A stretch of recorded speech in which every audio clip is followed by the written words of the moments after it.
What's up guys, por aquí Alexis. Antes de ir a la entrevista con Joseph Lando, mi charla con Joseph, gracias a Dios y gracias a todo el equipo de él y gracias al mismo Joseph Lando por sacar de su tiempo, ¿verdad? Para hacer esta súper entrevista. Fue una charla sinceramente súper buena.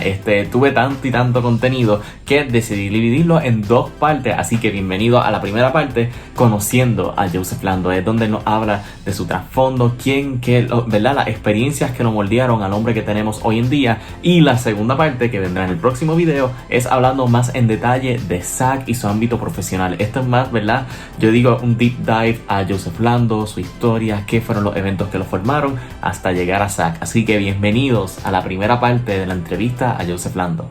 What's up guys, por aquí Alexis, bienvenidos a Ipos Reviews. El primer video del año 2022, espero que todos se encuentren súper bien y por motivo de ser el primer video del año y también pues verdad, en comenzar una etapa nueva en este canal, pues tengo un invitado súper especial. De hecho la primera entrevista que hacemos acá, estoy emocionado. Esta persona es un director, un actor, un guionista, productor, artista marcial, piloto y también es puertorriqueño. ¿De quién estoy hablando? De nada más y nada menos que el señor Joseph Lando.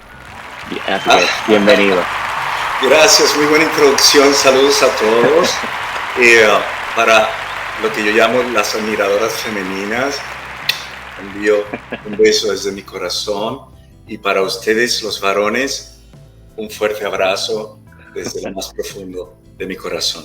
Gracias por tenerme. Para mí siempre es un honor poder conversar, especialmente con la juventud, y saber sus inquietudes, hacia dónde se dirigen, qué es lo que buscan, qué piensan de nosotros los que ya hemos tenido una trayectoria o hemos caminado un poquito más.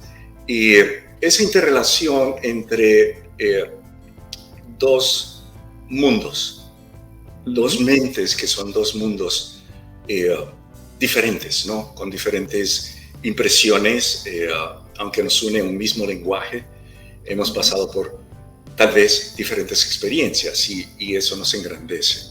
Y aquí estoy para ti y para todos los que ven tu podcast y espero que sea del agrado tanto tuyo como de ellos. Muchas gracias. Sé que se lo comenté antes de la grabación, pero nuevamente muchas gracias por aceptar esta invitación. Es un honor que esté aquí con nosotros en el canal. Y para, ¿verdad?, ir comenzando esto de manera introductoria, tengo la primera pregunta para usted, que, ¿verdad?, por ejemplo, para mí, que yo, siendo honesto, me vine a enterar sobre usted el año pasado cuando me enteré de la promoción de Zack. Pues la primera pregunta es, ¿quién es Joseph Lando? A ver si nos puede contar un poco sobre usted. Sí, te puedo contar y puedo comenzar con algo de dónde soy realmente, porque como notas, yo no tengo acento puertorriqueño. Mi acento es neutro. Yo hablo español panamericano. Pero tengo una frase la cual denota inmediatamente dónde soy. La frase dice así: la tierra de Borinquen, donde he nacido yo, es un jardín florido de mágico primor. ... Mi madre era del barrio del Toa, de Toa Alta. Mi padre era de los que ellos tomaban leche di poti, que son los de Lares. Yo digo que hablan italiano. De allá era mi padre. Yo nací en Río Piedras, por eso seleccioné esa estación en la grabación, porque fue mi recuerdo para marcar mi nacimiento en Río Piedras. Y como no resido en Puerto Rico, hubieron elementos en la película los cuales yo quise matizar por ser mi encantadora isla. Así que ahí empieza mi historia, naciendo en Río Piedra. Mis padres eran de bajos recursos, así que yo soy un niño criado en condiciones no tan favorables. A los 7 años, no, un poquito más, a los 9 años, ya empecé a darme cuenta de los problemas matrimoniales de mis padres. Los niños, cuando ven una pelea o discusión de los padres, la tendencia es salir a jugar, ¿no? Para no enterarse qué está pasando. Yo me escondía a mirar y después me iba a jugar, pero me causaba mucho trauma ver esta situación. Mi padre, pues, tenía un problema de alcoholismo. Mi madre era una mujer analfabeta, pobrecita de un barrio. Desde muy temprana edad ella me inculcó que yo debería ser un niño muy inteligente. Y solo voy a citar sus palabras, no es para yo vanagloriarme de ellos, sino citar sus palabras. Así que ella me dijo que cuando entrara a la escuela quería que yo inmediatamente aprendiera a leer. Yo me extrañé, ella me explicó, me dijo que yo no sé leer y yo quiero que me leas la Biblia para yo saber lo que dice, porque todo el mundo habla de la Biblia, pero yo no sé lo que dice la Biblia. Así fue que yo fui el niño que primero aprendió a leer en el primer grado. Fui el niño más destacado en lectura, porque lógicamente mi sentimiento por mi madre de que no pudiera leer ese libro que ella quería leer, que para mí a esa edad es desconocido, es un libro que todo el mundo habla y es sagrado, pero uno no sabe por qué ni para qué. Y yo llegaba a leer el libro de la Biblia a mi mamá, y ella se enteró de la Biblia por este niño a los básicamente 7 u 8 años. Eso le emocionaba muchísimo cuando yo leía las historias de Jesús, las parábolas, lo que decía, y a ella le encantaba. Así que seguí en esa trayectoria de ser un niño, como ella mencionó, inteligente. Pero yo creo que lo inculcó tanto que en el 4º grado, cuando yo estaba en 4º grado, los llamaron para la escuela porque querían hablar con ellos. Yo no sé en tu época, pero en nuestra época las calificaciones venían en un tipo de carpeta que se abría, y a un lado de la carpeta estaban las actitudes y cualidades del niño, y al otro lado estaban puestas las notas de AF. Pues creo que de pequeño tuve una así, pero después era simplemente como que una hojita que decía las clases y las notas. Pero recuerdo haber tenido una así, que era como un panfleto. Y era una carpetita dura y la metían en un sobre amarillo. Sí. Y eso lo daban sellado para que lo abrieran los padres, lógicamente que los niños no fueran a cambiar alguna letra, ¿verdad? Y hubieron niños que sí lo hicieron, a la F le ponían un palito y hacían la A.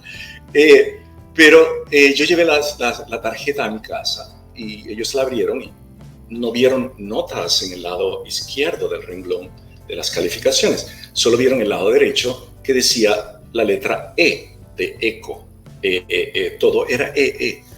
Y ellos dijeron, este niño tiene problemas y a lo mejor hay que llevarlo a una escuela especial porque no tiene calificaciones y todo le dan esta letra que está, la E está después de la F.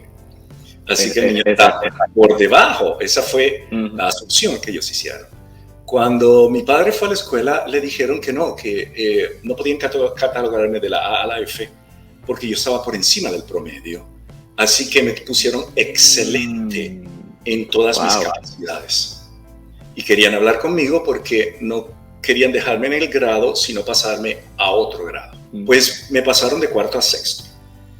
Así que no cogí el 5º grado, me pasaron al 6º grado. Yo pasé a ser el más pequeño del grupo y empecé a ver estos grandulones ya con sus músculos y muchachitos más formados, ¿no? Yo siempre sí fui un poco estirado, larguito, muy alto. Yo a los 16 años ya yo medía 6 pies. Soy el mutante de la casa. Mi madre, yo me doblaba para abrazarla y mi padre apenas me llegaba a la barbilla. Así que era un niño muy espigado, flaquito y muy hábil mentalmente. O sea, ¿qué pasa? Pues eso me adelantó como la vida en un aspecto. En ese proceso, mi padre y mi madre se divorcian y se rompe el hogar. Y se rompió de una forma muy, muy dramática. Al punto que yo recuerdo que mi última impresión fue escuchar una pelea en el baño de mis padres. Y lógicamente, mi padre estaba ahí y esa noche yo me había escondido porque yo le tenía mucho miedo a la gente que estaba borracha. La gente ebrio, yo tenía un terror, un pánico increíble. Yo vi a alguien en la calle dando tumbos ebrio y yo podía estar en la sala de mi casa, mirar por la ventana y yo corría y me metía debajo de la cama y me ponía la sábana encima. Era un terror increíble. Así que esa noche yo lo vi que él llegó ebrio y yo me escondí, pero empecé a escuchar esta gritería y esta pelea en el baño de ellos. La puerta del baño él estaba como recostado de la puerta, pero la puerta no tenía el seguro puesto. Okay. Entonces, yo me di cuenta que no estaba el seguro y mi hermanita y yo empezamos a empujar la puerta, empujar la puerta, empujar la puerta. En un esfuerzo máximo que yo hice, la puerta se abre y yo caigo dentro del baño del empujón, entre medio de ellos dos, Okay. que tienen la discusión. Así que yo quedo entre medio, de espalda a mi madre y de frente a mi padre. Y cuando miro, veo un agujero que tenía un tubo plateado y unas cosas blancas a los lados, lo cual yo no entiendo. Y entonces yo empujándolo a él y empujándole la mano como para que no golpeara a mi madre, yo no sabía lo que él tenía de frente. Y en un giro que voy de lado, entonces veo el gatillo y veo que es un revólver, es una pistola. Wow. Ya él se le había ido el control en la discusión y a lo mejor era una amenaza, no lo iba a apretar nunca el gatillo, ¿verdad? A lo mejor, yo no sé, no puedo hacer una conjetura de eso, pero ese fue el momento que yo le salvé la vida a mi madre. Si él hubiese dado el gatillo, tú no estuvieras hablando hoy con Joseph Lando porque la pistola estaba justo en mi cara. Él me hubiese volado el cerebro. Entonces yo lo más que pude hacer es decirle a mi mamá mientras le aguantaba la mano a él, con eso que para mí era una cosa desconocida, porque en esta época ustedes están demasiado expuestos a los medios de comunicación y un revólver para ustedes es una cosa como normal, eso es ya, lo ves donde quiera. Nosotros no veíamos eso. La televisión de nosotros eran todos caricaturas, cartoons. Y las películas donde habían revólver y cosas era de los mayores. Nosotros no. Era un tiempo más sano, ¿verdad? Sí, era muy sano, muy inocente. Así que yo no tenía una noción de qué realmente era un revólver. Yo lo realicé ahí, frente a él, apuntándome en mi cara. Entonces yo lo empujé, eso salió de mi cara, pero no fue porque yo quisiera o supiera que eso se podía disparar. Fue una reacción instintiva, defensiva más bien. ¿Qué pasa entonces? Mi madre logró escapar del baño. Mientras yo lo aguantaba y forcejábamos con él y él nos tiraba para los lados, ella logró ponerse la ropa. Y esa fue la última vez que yo vi a mi madre vivir con nosotros. Así que se destruyó el hogar totalmente. Yo era de los mayorcitos, así que yo tuve que hacerme cargo de mis hermanitas. Con apenas 9 años, 10 años. A mí no me gusta cocinar porque en esa época yo tenía que cocinarle a ellas. Entonces la salpicadura del aceite me caía y me quemaba y yo no sabía qué hacer, ni sabía cuándo apagar el sartén ni cuándo estaba listo, porque nuestra madre nos hacía todo. A esa edad, niños, pues la madre le cocinaba todo. Éramos unos consentidos de nuestra mamá, como todos los pollitos de la gallina. Y luego él, como ella se fue del hogar, se quedó con nosotros y la forzó a que no nos podía ver porque ella que había abandonado el hogar. Lo cual fue una jugada que él hizo para salir bien en el divorcio. ¿Qué pasa entonces? No salir como agresor, sino salir como víctima. Luego yo lo entendí, ¿no? En esa época yo no pude haberte explicado eso, ni sabía cómo explicártelo. Pero entonces él trajo una señora que había sido su amante por mucho tiempo. En esa época era como muy común entre los hombres tener 2 mujeres. Luego en la época de nosotros de la universidad se le llamaba la chilla. En aquella época se le llamaba la concubina. Era la concubina. Él era casado y tenía una concubina y prácticamente eso era cultura en Puerto Rico. No estoy diciendo nada fuera de lo normal, de la regla. ¿Qué pasa entonces? Él trajo esta señora. La señora nosotros no éramos de su agrado, éramos los hijos de la esposa de él. Ella consentía más a sus hijos que a nosotros y ella venía de una región de Puerto Rico que cocinaba muy diferente a San Juan.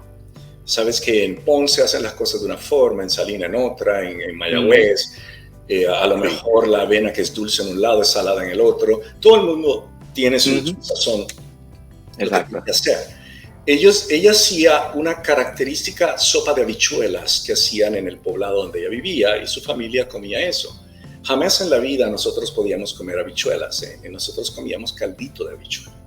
Nuestra madre nos hacía un arrocito blanco, guisaba las habichuelas, sacaba las habichuelas para ella y para mi papá y nos echaba a nosotros el caldito. Y de una forma como lo queríamos, no podía ser un lapachero de caldito.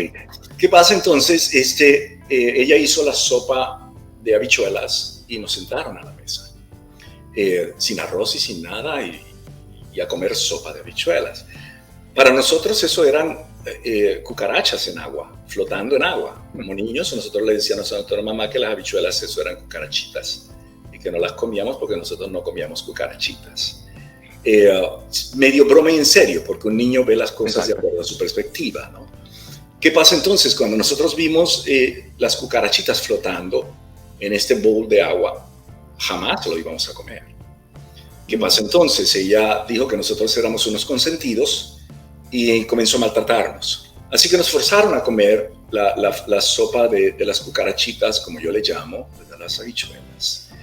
Y a medida que tratábamos de bajarlas, vomitábamos. Eso caía en el plato y tuvimos que comerlo así. Tuvimos que comernos hasta el polvo. Así que yo vengo de un hogar de niños maltratados. No maltratados sexualmente, maltratados físicamente. La presión y los golpes fueron un trauma muy grande especialmente para mí, que yo era el niño de falda de mi mamá. Ellos cuando se casaron tuvieron una niña y ella siempre quiso un varón como segundo. Así que ella pintó en su mente un varón que ella quería. Y ese varón fui yo. Y yo fui como el deseo de madre de ese niño varón, que ya tenía una niña. Ese niño varón era su deseo de madre. Y lo tuvo. Así que cuando ella se fue, imagínate, se me cayó el castillo, se me cayó la vida, se me cayó todo. Y aprender a sobrevivir. ¿Qué pasa entonces? Me refugié en las artes marciales. Había una escuelita en la urbanización donde vivíamos y yo me iba por allí a mirar hasta que logré convencer a mi padre, que era sumamente estricto, de que yo quería aprender karate en esa época, apenas con 10 años. Así que tuve que lavar autos en la urbanización para yo reunir el dinero y poder pagar mis clases de karate. Así que aprendí a ser un niño trabajador desde muy temprana edad y estudioso, porque yo quería liberarme y seguir la instrucción que mi madre me había dado de ser un niño inteligente o un niño preparado. ¿Qué pasa entonces? Comencé ya a los 10 años en el karate y a los 14, 15 años ya yo estaba listo para la cinta negra en karate. Pero en esa época no se le otorgaban cinturones negros a los niños, era para los adultos. Así que me detuvieron hasta los 16 años. Y como ya vieron que tenía la habilidad y que ya tenía la destreza, me tuvieron que certificar y darme el examen de cinturón negro de karate, pero me nombraron el primer cinturón negro junior. Entonces, mi cinta negra tenía alrededor una bandita blanca que decía que yo era el junior de los cinturones negros, porque ellos eran todos adultos y yo era un niño.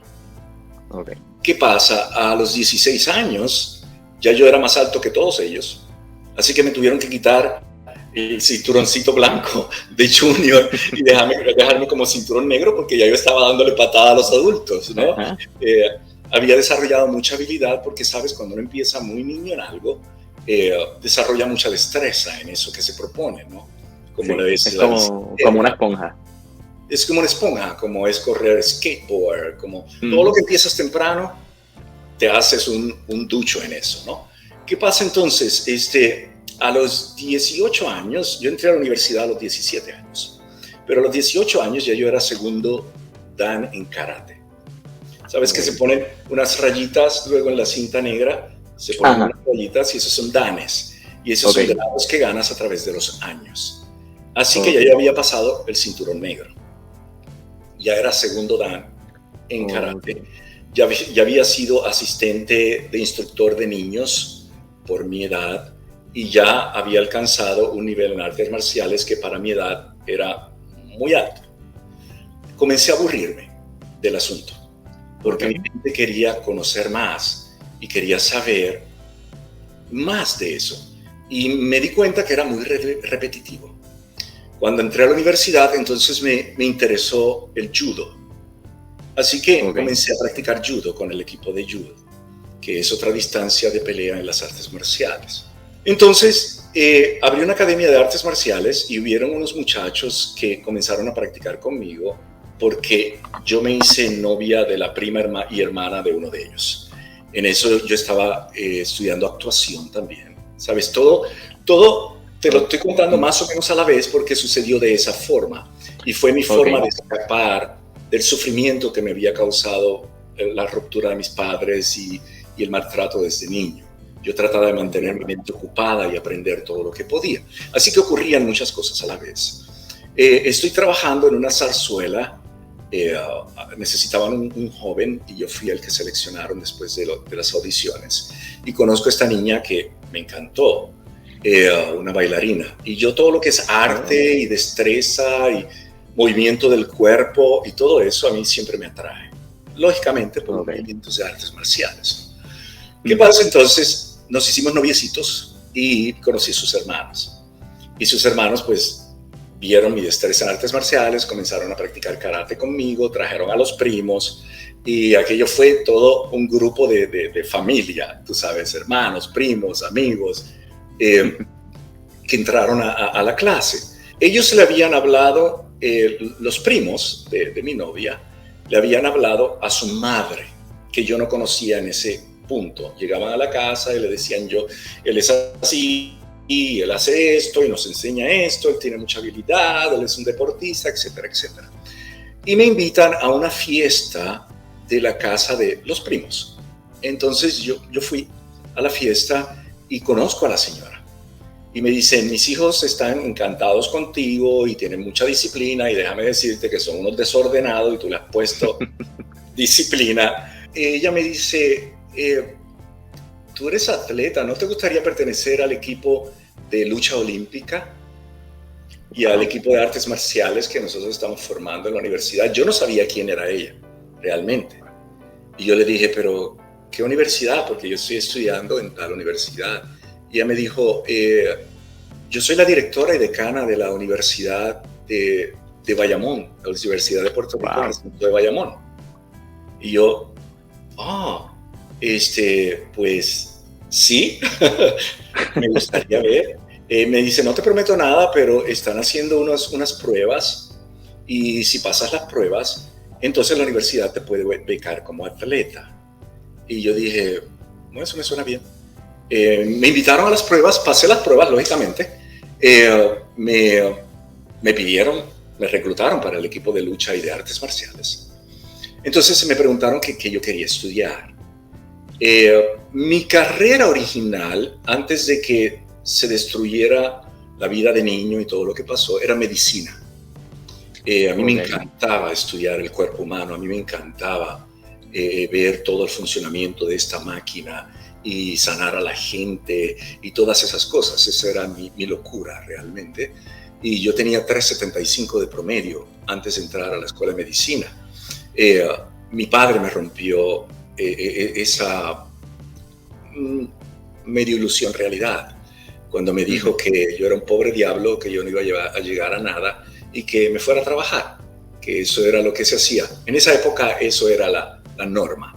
Tú tenías que trabajar y así se hacía un hombre, trabajando, no era estudiando. Eso fue como él se crió. Así que ya la carrera de medicina pasó a ser algo como que no lo iba a poder hacer. Y cuando ellos me ofrecen esto, yo le digo, pues bueno, voy a hacer el bachillerato en ingeniería electrónica y me interesa la biomédica y la instrumentación. Y me dijeron, esas son dos carreras muy difíciles y tú tienes el equipo de lucha y el equipo de artes marciales.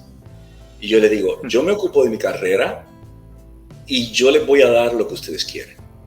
Si es una medalla, si es el campeonato, yo se los voy a dar, pero me tienen que pagar mi carrera, me tienen que dar la beca, ¿no? Para esto. Así que aceptaron. En 4 años yo hice el bachillerato en ingeniería electrónica en instrumentación. Fui campeón de artes marciales y de lucha olímpica en 4 años. Wow. Así que me nombraron el atleta más valioso antes de graduarme. Me dieron la atleta insignia representativa del colegio. Y en el centro de estudiantes terminó allí, o estuvo permanentemente por muchos años, el póster del poder del Shanti, como reconocimiento de que había sido un estudiante exaltado de la universidad. En este interín, que ya yo tengo un desarrollo en las artes marciales y ya soy un medallista de lucha olímpica y ya soy campeón de artes marciales, yo conozco al compañero de práctica de Bruce Lee, Dan Inoue. Lo conozco a él me seleccionó directamente a mí para que estuviera bajo su programa de instrucción. Me sorprendió porque yo me consideraba un niño pobre de Puerto Rico que apenas habla inglés y que está viendo esta eminencia que es como ver a Yoda de Star Wars frente a ti, tú sabes, o a Obi-Wan Kenobi, alguien así, y tú verlo y que te seleccione para practicar con él, para mí fue una emoción grandísima. Entonces, en esa época, yo practicaba 11 horas diarias, artes marciales. Yo dormía en una colchoneta en la academia de Dan y yo me bañaba en un lavamanos. Abría el lavamanos y me estregaba, hacía el baño de avión, que es las alas y el motor. ¿Qué pasa? Mi habilidad y mi destreza y mi aspiración por llegar a hacer algo grandioso en las artes marciales, él la vio y me dice que eso le recordó mucho mi dedicación y todo mi esfuerzo a cómo era Bruce Lee. Entonces yo era un admirador ferviente de Bruce Lee. Yo tenía mi cuarto pegado de pósters de Bruce Lee que yo compraba lavando autos. Yo lavar auto era para la escuela de karate, para ir al cine y para comprar pósters de Bruce Lee. Esa era mi vida. Como ustedes ahora, que sí, tal vez sea coleccionar cosas de Star Wars o coleccionar no sé qué, lo mío era coleccionar pósters. ¿Qué pasa entonces? Me desarrollo con Dan. Por estar conectado a Dan, logré conocer muchos artistas marciales. Hubieron unos hermanos que se llamaban Paul de Tuars y Victor de Tuars de Indonesia, que vinieron a introducir lo que se llama el Pencaksilat a Estados Unidos. Y los conocí y aprendí Pencaksilat con ellos. Luego vino un muchacho francés que se llama Salim Asli, que introdujo a Estados Unidos lo que se llama el Savate o el French Kickboxing, y aprendí French Kickboxing. Practiqué con Stephen Hayes, el que introdujo el ninjutsu en los Estados Unidos. Entonces hubo otro instructor que fue muy, muy amigo de Dan y que adoraba a Dan, un tailandés que fue el campeón indiscutible de Muay Thai, que es el Thai Boxing o el boxeo tailandés de Tailandia. Y me hice instructor en boxeo tailandés. Así, para resumirte, yo tengo como 10 certificaciones en diferentes artes marciales. Wow. Y creé el concepto que ves aquí en mi camisa, que está en mi página, que se llama Tao, que se refiere al Tao of Martial Arts, la esencia de las artes marciales. Y yo explico que las artes marciales son similares a una flor de loto. Cada estilo es un pétalo de la flor, pero no es la flor. Y a lo mejor tú arrancas un pétalo y tienes el pétalo y dices yo sé artes marciales, pero en realidad no. En realidad lo que tienes es una noción de lo que son las artes marciales. Y puedes arrancar todos los pétalos como yo hice en un momento dado y ponerlos juntos y tampoco tienes la flor. Tienes muchos pétalos de la flor que te dicen más o menos cómo es la flor. Entonces, en esa búsqueda tanto espiritual como de entrenamiento en las artes marciales, descubrí lo que se llama la esencia de las artes marciales. Es la semilla que tú siembras dentro de ti y hace crecer la flor de las artes marciales. Y puedes viajar en las artes marciales sin necesidad de estar atado a ningún estilo. Y eso es básicamente el mismo concepto del Jeet Kune Do, que fue el arte marcial que Bruce Lee fundó y en la cual yo me hice instructor. Wow. Ese concepto Jeet Kune Do tiene unas ramificaciones.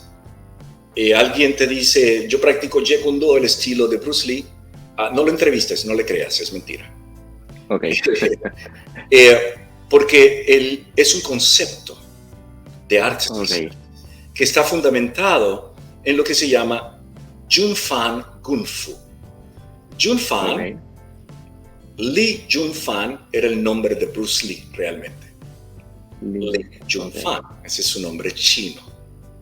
Lee Junfan Kung Fu pasó a ser el sistema que él desarrolló, el cual estaba fundamentado en unos artes que son Lee Junfan Wing Chun, porque él practicó con Ip Man Wing Chun. Pero el Lee Junfan Wing Chun que aprendes es las modificaciones que Bruce Lee hizo al Wing Chun que aprendió de Ip Man. Y además de eso, aprendes lo que se llama el Lee Junfan Chinese Boxing o Lee Junfan Kickboxing.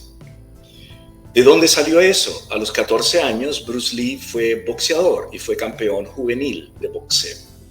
Así que él combinó las patadas tanto del norte y sur de China con el boxeo y creó el Lee Junfan Chinese Boxing.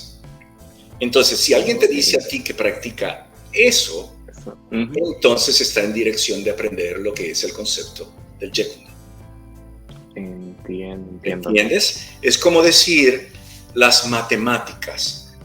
Una persona que sabe álgebra no puede decir yo sé las matemáticas.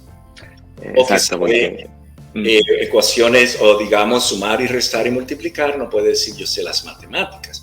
Porque las matemáticas es un concepto donde está el sumar, restar, dividir, multiplicar, las ecuaciones diferenciales, el álgebra, los números imaginarios. Todo ese concepto son las matemáticas. Pues mira las artes marciales en ese punto. Llega un momento que tú has asimilado el concepto universal, por decirlo así, o global, en nuestro sentido, de las artes marciales. Y yo llegué a ese punto. ¿Qué pasa? Yo me prometí desde los 14 años que yo iba a hacer una película de artes marciales. Yo hablando con Bruce Lee en el póster. Yo le prometí que yo iba a hacer una película de artes marciales. Y yo me preparé para eso. Cuando salí de mis carreras universitarias, yo hice estudios posgraduados en Hollywood Film Institute. Eso estaba en Los Ángeles, existía en esa época, ya no existe. Eso fue hace unos añitos atrás, no digo que muchos porque entonces me voy a ver muy viejo. Yo era muy joven cuando llegué a hacer eso. Así que me gradué estudiando dirección cinematográfica, producción y escritura de guiones. Así que yo me preparé, tanto en artes marciales, actoralmente y cinematográficamente. Yo no salí de la nada y dije, yo voy a hacer una película porque yo sé muchas artes marciales, o yo sé una película porque yo voy a imitar a Jackie Chan y voy a hacer una película. No, esa no fue mi carrera. Mi carrera estuvo fundamentada en estudios, en educación formal, en todo. En cinematografía, en artes marciales, en ciencias, en actuación, en todo. Sí, que usted tenía una visión, tenía un plan con lo que quería hacer. Tenía un plan. En mi mente de niño yo tenía un plan que yo fui formando. Aparte de eso, yo siempre he sido una persona muy espiritual. A los 22 años yo iba a ser monje budista, con mi cabeza rapada y todo. Una semana antes de irme al monasterio para toda la vida y jurar votos, pasó una experiencia muy trascendental en mi vida y mi vida cambió. No cambió de dejar de cultivarme espiritualmente, cambió en irme a un monasterio y convertirme en un monje y quedar ahí para el resto de mi vida. Pero toda la doctrina budista yo la estudié y te la puedo recitar. Toda la doctrina cristiana, la Biblia desde el Génesis hasta el Apocalipsis, te la puedo recitar. Así que en mi búsqueda yo estudié el libro tibetano de los muertos, estudié la Biblia, estudié el Corán, estudié el Bhagavad Gita, estudié el Chilambalam, estudié todos los libros que hablaban de la iluminación del hombre y de ese regreso del hombre a la fuente eterna, como quieras llamarla.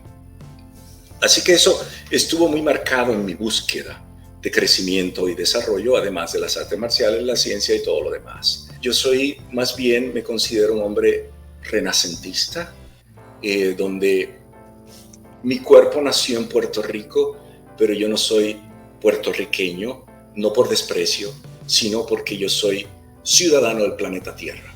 Entiendo. Mi cuerpo es de Puerto Rico, yo amo mi isla, yo crecí corriendo en la playa en pantalones cortos, sin camisa, quemándome del sol descalzo. Yo sé lo que es comer tostones, yo sé lo que son alcapurrias, yo sé lo que son piononos, yo sé lo que es la rica comida que me hacía mi madre de arroz blanco con caldito de habichuelas y unos huevitos fritos encima a caballo. Yo sé todas esas cosas. Mi cuerpo es puertorriqueño, mi mente es universalista. Yo soy un ciudadano del planeta Tierra que anda en una nave espacial que es nuestro planeta, que se traslada a través de un sistema solar y que se mueve en una galaxia. ¿Qué pasa entonces? Con esa mente universalista, yo creo un concepto que se llamó el poder del Shakti. Eso mismo era una de las preguntas en lista, que es precisamente qué es el poder del Shakti. Por lo menos en mi caso, yo nací en 2001, si no me equivoco la película fue del 96, son 5 años de diferencia, pero el año pasado cuando se promociona Zack, la gente habla, el Shakti saca una película, y yo como, ¿quién es el Shakti? Busco en Google, veo la foto y yo como que, ¿qué es esto? Entonces me parece interesante que si me puede contar un poquito de eso a la gente como yo, que, ¿verdad? Somos una generación diferente, ¿qué es exactamente el poder del Shakti? ¿Qué pasa entonces cuando llego a hacer lo que me prometí, que es la película de artes marciales? La película estuvo matizada de mi búsqueda espiritual. Así que creo este personaje que se llama Sam en la película, pero encarna un poder. Él pertenece a una orden que se llama la Orden de los Leones del Fuego. Y esta orden universal están guiados por una diosa que se llama Shakti. Y para tú poder convertirte en un guerrero Shakti, tú tienes que vencer unas pruebas y llegar hasta la diosa y que la diosa te otorgue el poder del Shakti. Okay. Entonces, ¿qué pasa? En esto, Sam pasa las pruebas, que son unas cavernas donde se personifican sus impurezas, lo que es su mente. Y él tiene que vencer, se personifican en forma de peleadores, como un tipo Mortal Kombat. Okay. Así de adelantado yo estaba en 1994. ¿Qué pasa entonces? Él vence estas pruebas, las fuerzas del mal están ocupando estos centros de luz que hay en la Tierra y apoderándose de ellos, y él tiene que encarnar el poder del Shakti para él venir a defenderlo contra las fuerzas del mal. Y esa es la batalla en el poder del Shakti. Yo hago la película con miles de sacrificios, conocí gente que me fue abriendo puertas para hacer la película, una gente que llevó en mi corazón grabado hasta el día que me muera, me ayudaron para llevar a cabo este proyecto que era descomunal. Yo era realmente un niño con una mente de un viejo, de alguien no de su época, de que estaba viendo las cosas desde un lado que nadie las había visto, hacer cine tipo Hollywood o tipo Universal, de otra forma. Pero no porque me desagradara el cine que había, no, era porque mi visión era esa.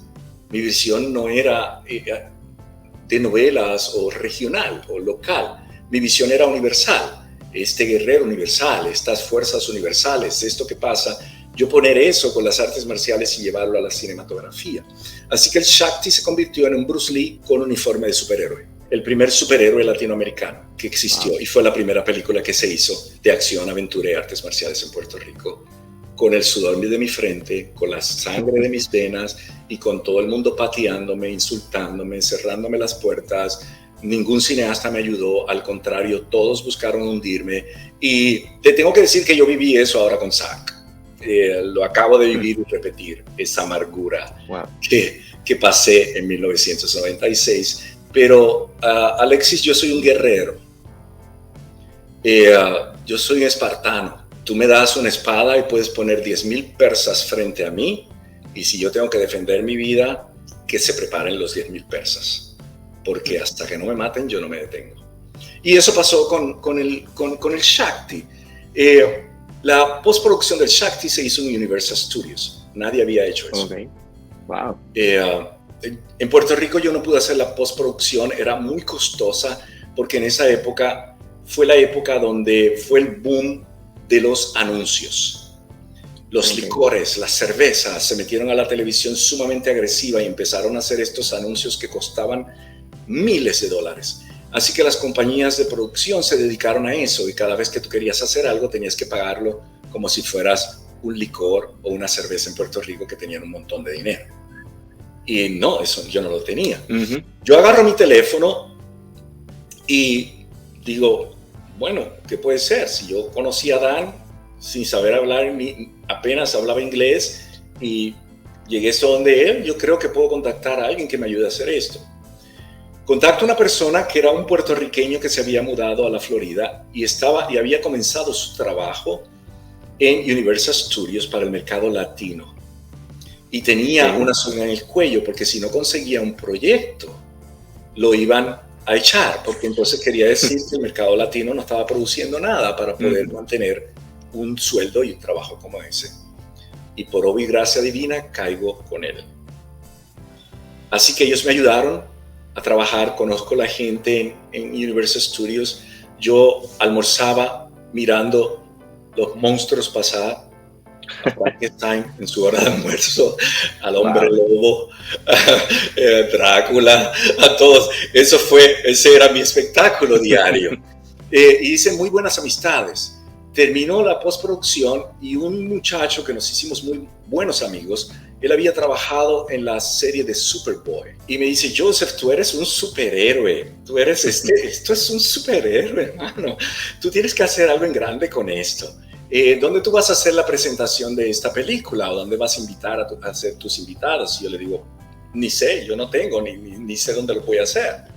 Y él me dice, la gerente de Planet Hollywood, que era el tope de los restaurantes en esa época, de Downtown Disney, como se llamaba, es mi amiga. Nosotros trabajamos juntos en Superboy. Nosotros somos supervisores en Superboy. ¿La quieres conocer? Y yo le digo, bueno, yo la conozco. ¿Qué pierdo, no? Exacto. Entonces me envió a Planet Hollywood y me dijo, yo no puedo ir contigo porque tengo que sacar esta producción y estoy hasta el cuello. Pero yo la voy a llamar y voy a arreglar todo y ya te voy a esperar. Así fue, yo aparecí allí, la conocí, a la gerente de Planet Hollywood. Y me dice, ¿qué necesitas? Y le digo, bueno, un espacito donde yo pueda hacer alguna presentación o algo. Y me dijo, ¿qué tal el penthouse? Wow. Y yo le digo, yo no puedo pagar el penthouse. Yo le dije, yo no puedo pagar el penthouse. Me dice, no, esa es mi aportación para tu película. No tienes nada que pagar. Wow. Tú me dices, ¿qué día es? Yo lo arreglo, yo te pongo la seguridad, bloqueo el penthouse y tú metes a todos tus invitados directamente por el elevador hasta el penthouse. Y que consuman, coman, hagan algo y me das el material que quieres presentar en el proyector gigante que tenemos, nosotros lo proyectamos y no tienes que decorarlo porque todo está decorado con películas, así que ¿quieres verlo? Subimos al penthouse y yo quedé boquiabierto con aquello, o sea, que yo era lo máximo en esa época porque aún Arnold Schwarzenegger y Sylvester Stallone eran los dueños para esa época. Y alguien más, Demi Moore creo que era la otra, o alguien más el dueño. Entonces, ¿qué pasa? Este muchacho me dice, pero tú tienes que decorar eso con algo de nuestra película, del Shakti, tú sabes, porque esto es para celebrar el primer superhéroe latinoamericano. Tienes que hacer algo. Y yo le dije, pues no sé qué hacer, poner un póster o algo. Ay, no, eso no se ve, hay tantas cosas que eso no se ve. Vente, vamos al hangar, qué sé yo, 21, no sé qué, que hay un amigo mío que está trabajando ahí. Fuimos para el hangar 21, me lo presenta, me dice, él es quien hace las esculturas de Disney. Y y estaba tallando a un Mickey, y tenía ya puesto una Minnie, y tenía a Goofy, y todo un tipo talentosísimo. Y entonces el tipo me mira y le dice a él, claro que tiene cuerpo de superhéroe, yo le voy a hacer al Shakti, le dice. Entonces él dice, yo le cobro mínimo, olvídate, yo lo ayudo. Y tallaron el muñeco, hicieron la figura tamaño natural del Shakti. Y se puso con los colores del Shakti y todo, y la posición del Shakti se puso en Planet Hollywood. Y después fue la promoción en Puerto Rico con esa figura. Así que todo fue, digo yo, por la obra y gracia de esa fuerza universal, divina, por la luz pater que yo llamo en la película, que las cosas fueron sucediendo con el Shakti. Fue un éxito increíble. El Shakti fue una cosa como lo que hizo Zack, pero de boca a oído. Entonces yo perdí el nombre, yo me llamaba el Shakti. Todo el mundo en la calle el Shakti. Y el Shakti. Yo no estaba preparado para esa fama. Para mí fue traumático. Yo me convertí en un prisionero en mi casa. Todo el mundo me conocía. La prensa decía cosas que no eran ciertas y yo no estaba acostumbrado a eso. Aquello fue una cosa que a mí me traumatizó realmente la fama del Shakti. Yo no podía salir, yo no podía estar en ningún lado, yo no podía ir a un mall, yo no podía hacer nada. Yo me convertí en una figura pública de la noche a la mañana sin preparación mental, de preparación para ese sentido, ¿no? No para la cuestión de actor o artes marciales.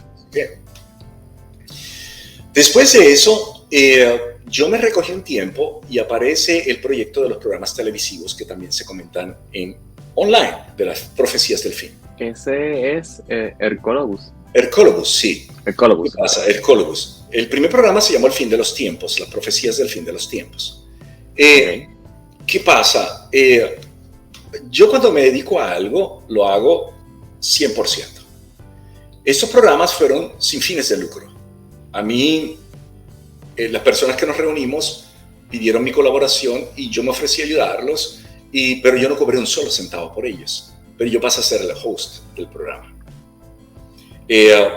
Por mis estudios, yo había hecho un estudio comparativo entre las profecías de Nostradamus, la pirámide y todas las profecías que te puedas imaginar. Y había ciertas profecías que eran demasiado específicas para las cosas que iban a pasar. Una profecía dicta más o menos como esto, dice, es una profecía de Nostradamus. 20 y 40 grados el cielo quemará. En el horizonte se verá una gran centella. La ciudad nueva se estremecerá. Entonces, esa profecía me dio muchas vueltas en mi cabeza, hice muchos estudios, busqué por qué 20 y 40 grados y todo lo demás, y descubrí en esos estudios que hice que son las coordenadas exactas de la ciudad de Nueva York. Yo nunca voy a medias, yo nunca hago conjeturas, yo siempre estudio, yo siempre busco. Y me doy cuenta que las coordenadas de Nueva York eran los números que se mencionaban en esa profecía de Nostradamus. Curiosamente, causalmente, porque yo no creo en casualidad. Yo hago el programa, me entrevistan y yo digo, va a haber un ataque a la ciudad nueva, que es Nueva York. Y va a ser un ataque al centro de la economía mundial. Y yo pongo mi cabeza en un picador. La persona que me entrevistan sigue hablando conmigo y dice, pues entonces se acerca el fin de los tiempos porque eso sucede, etcétera, etcétera. Edita mi conversación y escribe, Joseph Lando dice que el mundo se va a acabar y me pone a mí diciendo, pongo mi cabeza en un picador. Los programas salen, yo digo la profecía, hablo de otras cosas, del Hercólogos, del planeta, de lo que dicen los astrónomos, o un astrónomo en específico, etcétera, etcétera, y se desató el infierno. Porque yo puse mi cabeza en un picador y él dijo que el mundo se iba a acabar en 1999 y que yo ponía mi cabeza en un picador. Toda esa burla, todo ese odio, todo ese rencor que ellos lo avivaron porque yo rompí los récords de audiencia con los programas. Ningún programa había sacado jamás sobre 30 puntos de rating. Yo paralicé el país completo y en 2 programas, en uno saqué 32% de rating y en el otro saqué 27% de rating. Y todos los programas con los que decidió la estación ponerme fueron con los programas número 1 que había en esa época. Y yo los destruí a todos, sin querer, porque no fui yo, fue la estación. Ese odio y ese rencor se convirtió en venganza.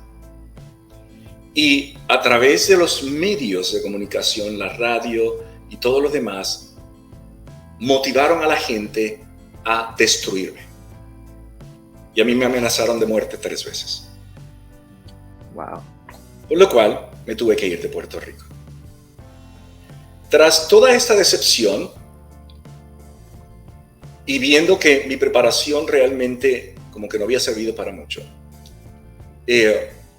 decido irme de la isla, me mudo y había una carrera que yo quería hacer y es la aviación. Entonces ya había estudiado todo lo que podía estudiar, artes marciales, ya tenía mis grados universitarios, ya tenía mis posgraduados de cinematografía, ya había hecho el Shakti, ya había sido una figura pública, ya había probado los 2 lados de la espada, el bien y el mal, la gloria y el descenso, la construcción y la destrucción, la fama y la infamia, y decido abandonar la parte cinematográfica y dedicarme a mi carrera de aviación y dedicarme a continuar cultivando mi espíritu. Así que en eso se tornó mi vida: artes marciales, cultivar mi espíritu y aviación. En 7 meses, más o menos 7 a 8 meses, ya yo era instructor de vuelo de helicópteros, lo cual no es normal, porque hay un sinnúmero de requisitos y un sinnúmero de certificaciones que tienes que ser aprobadas por la Agencia Federal de Administración Federal de Aviación. Yo tengo prácticamente 13 certificaciones de vuelo de la Agencia Federal de Aviación, de la Administración Federal de Aviación, debo decir. Trabajo en helicópteros y trabajo en aviones. Los pilotos solamente hacen una. O normalmente son aviones o normalmente son helicópteros. Y es un caso sencillo, son las cuestiones o maniobras de emergencia. Por ejemplo, en aterrizando, tú para un avión, para romper la velocidad que trae, que lo sientes cuando vuelas, el avión entra en una especie de lo que se llama stall. Él se sube la nariz, tú sientes que vas como un poco hacia atrás y los alerones y las alas, lo cual lo hace, el alerón hace el ala mucho más grande. ¿Me sigues viendo? Sí, era para que pudieran ver el que dio las manos. Sí. Entonces, el alerón forma que el ala sea mucho más grande y eso detiene el viento y sirve como un freno. Y al mismo tiempo la nariz hay que inclinarla hacia arriba, lo cual la cola del avión baja, desciende. Tocas la pista y eso es lo que tú sientes. Y si no lo sientes mucho, tú dices que el piloto es bueno. Y si lo sientes mucho, dices que este piloto fue malo porque dejó caer el avión. No, eso depende de la velocidad, depende del calor, depende si es noche, si es día. Hay un sinnúmero de cosas que hacen que el avión descienda más suave o más pesado. Particularmente en las noches lo hace más suave porque el aire está frío, la máquina está más fría, el aire está más, lo que llamamos suave, smooth, y la nave se desplaza mucho más fácil.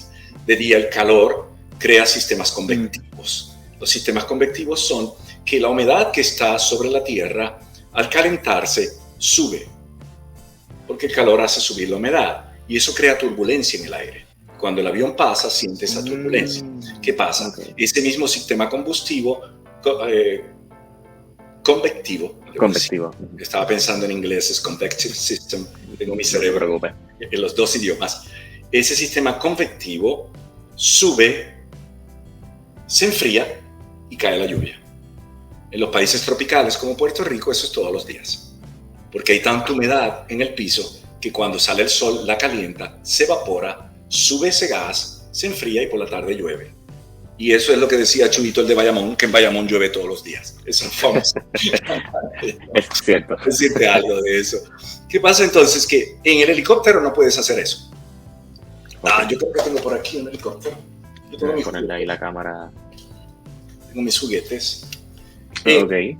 Si te das cuenta, el helicóptero tiene un rotor de cola. Entonces, si tú estás a nivel de la pista y tú haces el descenso o tratar de parar como un avión, vas a golpear el piso con la cola, lo cual vas a romper el rotor de cola, y al romper el rotor de cola pierdes la estabilidad de la cola, el helicóptero empieza a dar vueltas sin control y te estrellas y lo destruyes. y algunas de estas máquinas cuestan más de $2 millones.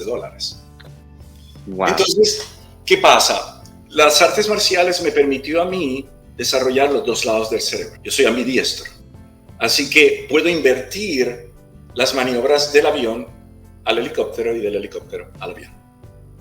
Entonces, luego de haber sido piloto de helicóptero, hice la carrera de aviones, así que ahora soy instructor de los dos. Wow. Y cuando me voy a sentar en uno, pues yo digo, ok, switch. ¡Pap! Avión. Entonces también te sientas en lados opuestos. Lo cual parece fácil, pero no es fácil. Porque la perspectiva que tienes de la nave, donde usas la referencia de la nariz, es diferente. Entonces tienes la perspectiva del lado de la derecha o la perspectiva del lado de la izquierda. Entonces, para volar el avión, te sientas en un lado como piloto al mando y al otro lado como instructor. Y para volar el helicóptero es totalmente opuesto. Así que tus ojos y tu cerebro son totalmente diferentes. Es algo curioso, pero no es fácil.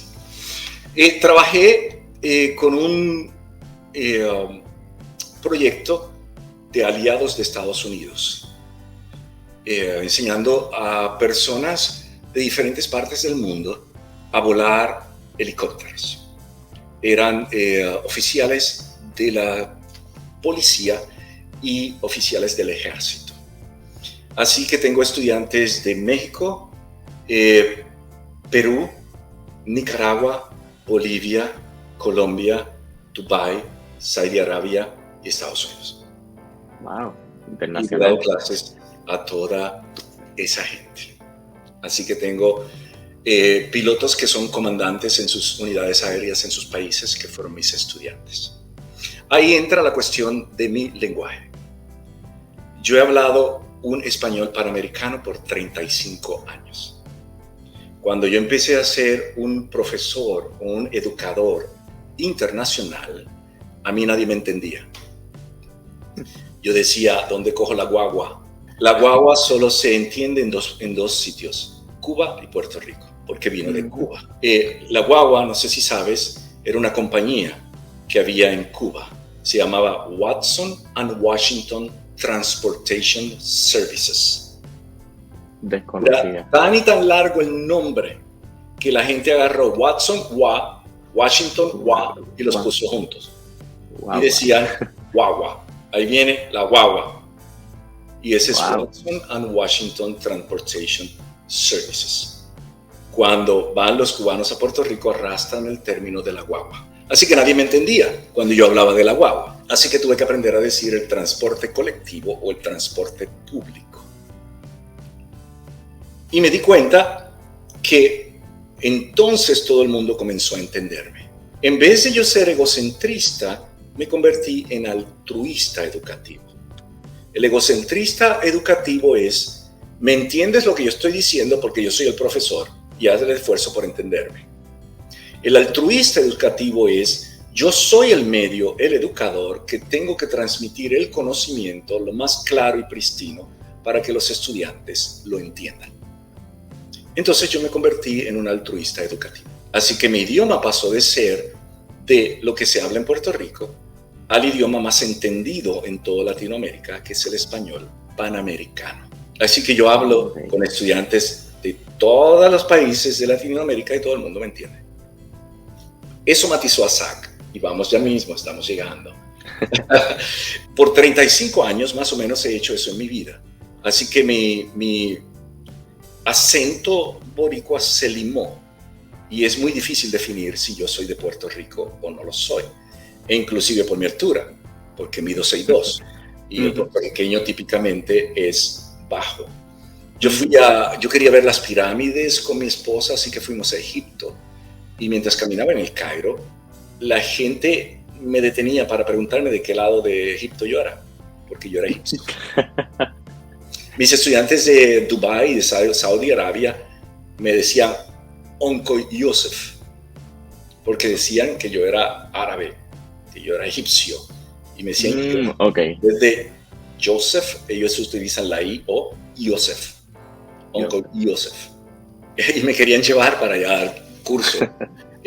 Cuando me escucharon hablando, lógicamente en inglés y en español, dijeron, no, él no es árabe. Pero me adoptaron. Soy un tío árabe, para ellos soy un tío egipcio. Bueno. Espero que hayan disfrutado esta primera parte de esta gran entrevista a Joseph Lando, actor, director, guionista, productor, artista marcial, piloto de aviones y de helicópteros, de todo. Ustedes vieron la entrevista ahora, espero que se la hayan disfrutado. Recuerden dejarnos saber en los comentarios qué les pareció y esperen próximamente la segunda parte de la entrevista donde Joseph nos estará hablando más a fondo sobre SAC, los retos de producción, cómo ha sido su vida antes y después de SAC, ¿verdad? Ya más en detalle y un montón de otras cosas y además unas pelitas de sabiduría por ahí. Así que no se lo pierdan próximamente por aquí en A+ Reviews.